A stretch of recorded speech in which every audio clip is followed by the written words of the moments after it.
What's my name? My name is Devin, Alamsya. I don't know if you're from or not. Okay.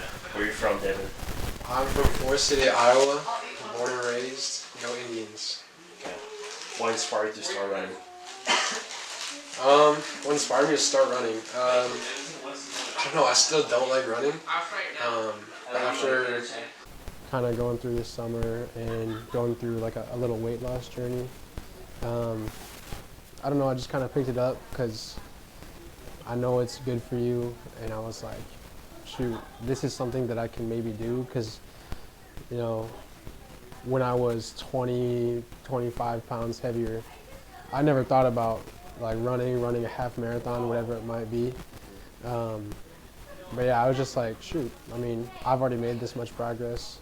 This is something that I can do. So I kind of started doing it just to prove to myself that I can. So why did you decide to go I don't know, kind of like I said before, just like proving to myself that I can. It's just like, I feel like it's never something that I've overly desired to do. But it's just like, I know after I finish that race, it'll be like, dang, I went from, fighting struggles with, obesity and just like being overweight and like struggling with my identity and just like body issues with that to being like, yo, I ran a half marathon. Like this is something I can do. So. How do you stay motivated during a long training session or tough days? Long training sessions, I don't know, just kind of putting my head down and doing it. Just knowing that it's part of a larger goal. It's going to be, one, it's going to be helpful in the end. You're going to feel better after because you're just getting your body moving, getting going. And two, like I said, it's part of something bigger. Just the bigger training sessions, the longer training sessions, they're just going to prepare me more for that 13.1 this Saturday. Can you describe the mental and physical changes you experienced since you started training for a half marathon? Yeah, I think mentally, when we signed up, I was like, oh yeah, let's do this, But then you start running a little bit more, and you're like, wow, this sucks. This is bad. I don't like running. But as you continue to train, like on the physical side, you just gain more endurance. Your body adjusts more to running the longer distances. Your body feels better because it's used to getting moving like that. And then that helps the mental side because it's like, okay, my body's working well. I'm in a flow. I'm in a rhythm.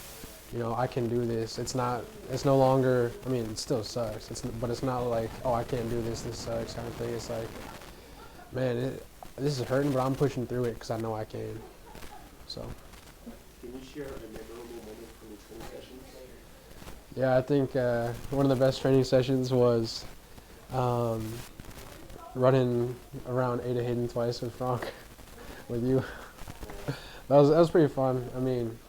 Just getting out there early in the morning and just, I don't know, we ran it and it was probably like almost 6 miles, and and after we were like, dang, I feel good. I feel like I don't feel sore at all.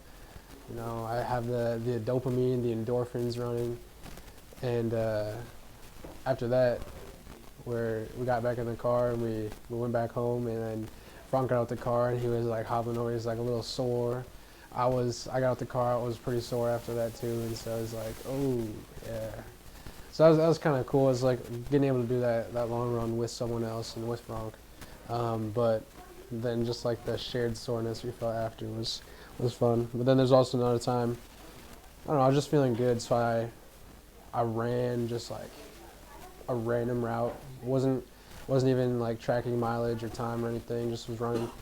And I was on the corner of 13th and Grand, and I had to head south down to 6th Street. But for that last like mile of the run, I had a cramp in my left quad. And so I was just pushing through a cramp. I don't know, that's probably not good, but I did it. I made it back home, so that was pretty memorable too. What are your personal goals for the half So coming into the half, I was kind of gonna shoot for a 2:30 time, 2 hours and 30 minutes finish time. Um, I don't know, after being sick after fall retreat and not being able to train for the last 2 or 3 weeks, um, I think I might have to increase that time to like 2:45 or 3. I really don't know what to expect because I've never actually ran like up to 13 miles. I think the max is 8 right now, so um, we'll kind of see how it goes. But honestly, it's nice to set a time goal, and I'm sure I'm gonna hit under 3 for sure. But the biggest win for me is just doing it and not, you know, I don't know if I necessarily plan to run another half. And if I do, maybe that's where I start looking at time. But for now, for me, I just want to do it, say that I've done it, and kind of just get the satisfaction that I actually did the half marathon. When in the past, it's never really been in the picture, never been something that I thought of doing, thought I could do. So, just kind of proving to myself that I can do it is my main goal. Not necessarily a time. Won't be disappointed if I miss a time goal or anything. So. How do you plan to pace yourself in the race? How do I plan to pace myself? This is a good question because I don't know. I think through training, I've kind of learned just like what pace I can flow at, what pace I can go and just like continue to go for a long time. Because I know if I push myself too much, I'm gonna die real quick because my endurance is not good and my asthma's acting up. So I kind of through training, I kind of have figured out what a good pace for me is throughout a longer run. So I kind of know just like off the jump how fast I'm gonna go. And I think that a lot of that, like I said, is built up through just like getting used to it through training, just like that muscle memory of, all right, when I start a run, I'm going to go at this pace. It's about, I don't know, 12 minute mile pace and kind of going from there. So that's how I plan to pace myself, just trusting my body and trusting that my body knows like through training how to start and how to sustain myself through it. I'm definitely gonna probably fall off towards the end, or maybe even in the middle. I don't know, with like my asthma, maybe take a couple hits of Yule inhaler, something slight. But yeah, I'll have to make adjustments through the race, of course. But to start, just trusting my body, trusting that my body knows the best thing for the race.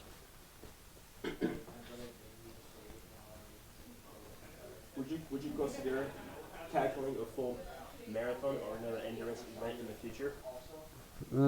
That's a great question. Would I consider tackling a marathon or a different endurance event? I would consider maybe running another half. I don't know if I'd ever want to jump up to a full. I might, but I don't know.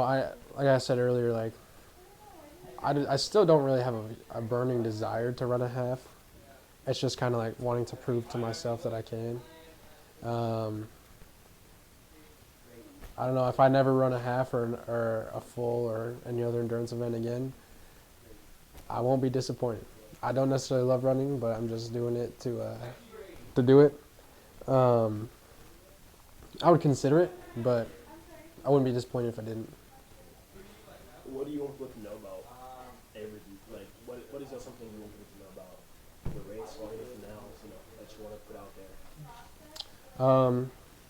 I think just how grateful I am to be in the position I am. I mean, God created all of us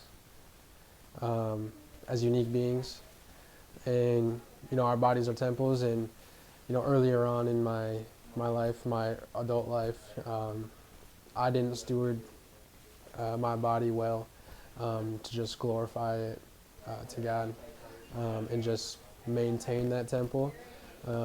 Gluttony and just like overeating and just like not treating my body well was a big part of just my story, and that's how like that weight gain started happening. But just like through the power of God and just like pushing through workouts, pushing through diets, even though they're kind of boring. You know, they're good for you. They help you lose weight. They're nutritious, but kind of boring. And you know, our body, and especially in America, has been like built up to, you know, enjoy junk food and things like that with all sorts of random stuff in it that can't be good for you. And so like going through all that, um, and just like stewarding the temple I was given in a way that honors God. And so just being thankful that I can go through that journey, but then thankful for the journey now. Thankful that I can, you know, move freely. You know, there's obviously soreness and stiffness and whatever it might be, but I can move freely. I have the ability to run, to move, to do long runs, to do a half marathon, right? Some people aren't as fortunate, and I recognize that. And so I'm just grateful and feel very blessed to be in the position I am. And also in the financial position too. I mean, I dropped $80 to run a half marathon, and I know some people that's gonna pay for dinner for like the next month or two, because you know